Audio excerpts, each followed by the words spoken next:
दिल्ली के पूर्व मुख्यमंत्री अरविंद केजरीवाल ने हरियाणा को लेकर ऐसा बयान दिया कि प्रदेश भर में बवाल मच गया, जिसे लेकर भाजपाई आज जमकर केजरीवाल पर बरसे और प्रदेश भर के साथ आज रेवाड़ी के ऐतिहासिक मोती चौक पर भारतीय जनता पार्टी के सिपाहियों ने गली गली में शोर है केजरीवाल चोर है नारे के साथ न केवल जमकर विरोध प्रदर्शन किया, बल्कि केजरीवाल माफी मांगो की मांग के साथ अरविंद केजरीवाल का पुतला भी फूंका।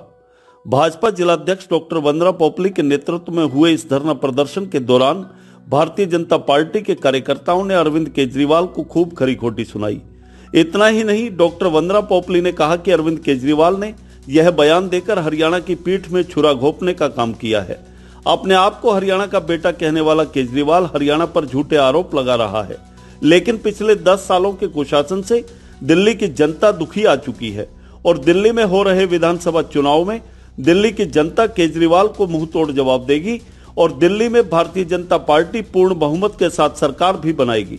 इस विरोध प्रदर्शन के दौरान भाजपा के वरिष्ठ नेता वीर कुमार यादव, रत्नेश बंसल, अमित यादव, सुनील ग्रोवर, रामपाल यादव, नीतू चौधरी, दीपेश भार्गव व जितेंद्र कुमार सहित काफी संख्या में भाजपा पदाधिकारी और कार्यकर्ता मौजूद रहे। मुख्यमंत्री ने सीधा सीधा आरोप लगाया है हरियाणा की सरकार पर, हरियाणा के मुख्यमंत्री पर कि यमुना से जहरीला पानी जो है यमुना में जहर मिला दिया गया है। मुझे लगता है बहुत दुर्भाग्यपूर्ण है। अपने आप को वो हरियाणा का बेटा कहते हैं, लेकिन हरियाणा पर जिस प्रकार से लगातार आरोप लगाते रहे हैं तो ये बता देता है कि उनकी जो नीयत है वो किस प्रकार की है।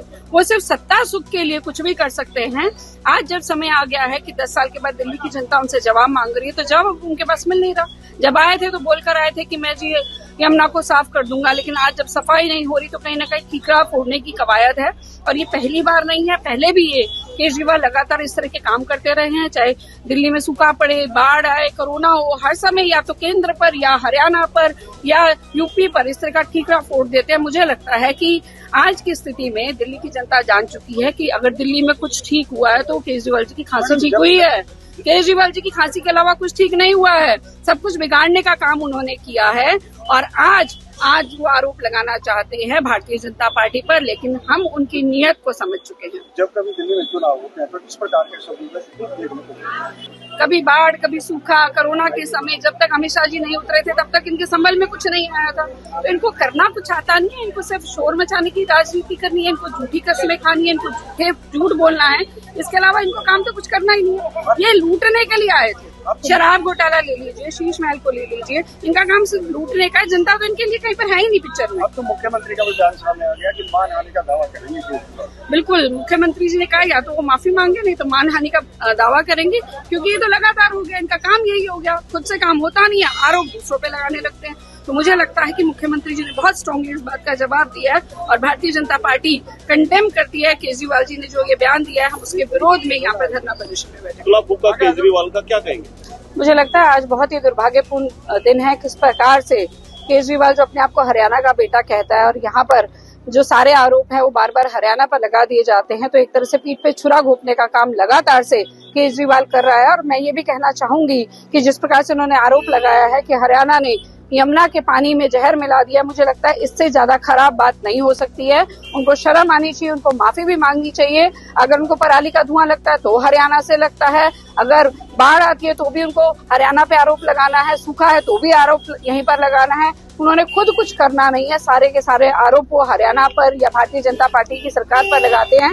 लेकिन मुझे लगता है कि 10 साल के शासन में वो देख चुके हैं, दिल्ली वाले भी और हम सभी देख चुके हैं कि झूठ बार बार बोलने से सच नहीं बदल जाता। ये बोलकर आए थे बच्चों की कसम खाकर कि हम लोग राजनीति में नहीं आएंगे, लेकिन राजनीति में भी आए। और जिस प्रकार से इन्होंने पैसों का दुरुपयोग किया, शराब घोटाले की बात कर लीजिए, शीश महल घोटाले की बात कर लीजिए, तो ये सब बताता है कि केजरीवाल के दिन अब लद गए हैं। अब उनको पता है कुछ बचा तो है नहीं, तो आखिरी अस्त्र का इस्तेमाल कर लिया जाए। तो हम सबने इसलिए उनका विरोध किया है। मुख्यमंत्री मानहानि के दावे की बात भी कही गई। जी बिल्कुल, नायब सैनी जी ने कहा है कि ये बार बार लगातार आरोप लगाते रहते हैं। अगर उनको लगता है कि इस तरह की बात है तो सबूत सामने में लेकर आए, और अगर ऐसा नहीं है तो माफी मांगे, नहीं तो हम लोग मानहानि का दावा करेंगे। देखिए, इस तरह से कहना, आप राज्यों में बांट रहे हैं क्या पूरे देश को? क्या दिल्ली के लोग हमारे नहीं है? क्या हरियाणा के लोग दिल्ली में नहीं जाते हैं? तो हम तो कनेक्टेड है चारों तरफ से। अगर हम जहाँ पे कनेक्टेड है तो वहां पर इस तरह की बात कहना बहुत ही शर्मनाक है। मुझे लगता है केजरीवाल जी को माफी मांगना चाहिए, लेकिन वो इस तरह की कहीं से मुझे उम्मीद नहीं दिखाई देती। वो बेशर्म हो चुके हैं। अब उनको लगता है कि कुछ भी कहे जाओ, किसी भी प्रकार से सत्ता में आ जाओ, ये उनका एक तरीका दिखाई देता है। हरियाणा का बेटा हूँ, वही मैं कह रही हूँ कि अगर हरियाणा का बेटा उनको लगता कि मैं हरियाणा का बेटा हूँ तो सारे आरोप हरियाणा पे ना लगते। इसी मुंह से वो आ जाते हैं वोट मांगने के लिए हरियाणा में, हरियाणा को अपना बेटा भी कह देते हैं। लेकिन किस प्रकार से हरियाणा की जनता के साथ छल कर रहे हैं। एसवाल का पानी आ जाता अब तक, अगर वो बेटे होते तो। एसवाल का पानी तो नहीं आया ना। के वक्त जो माहौल है, भारतीय जनता पार्टी दिल्ली में कहाँ खड़ी?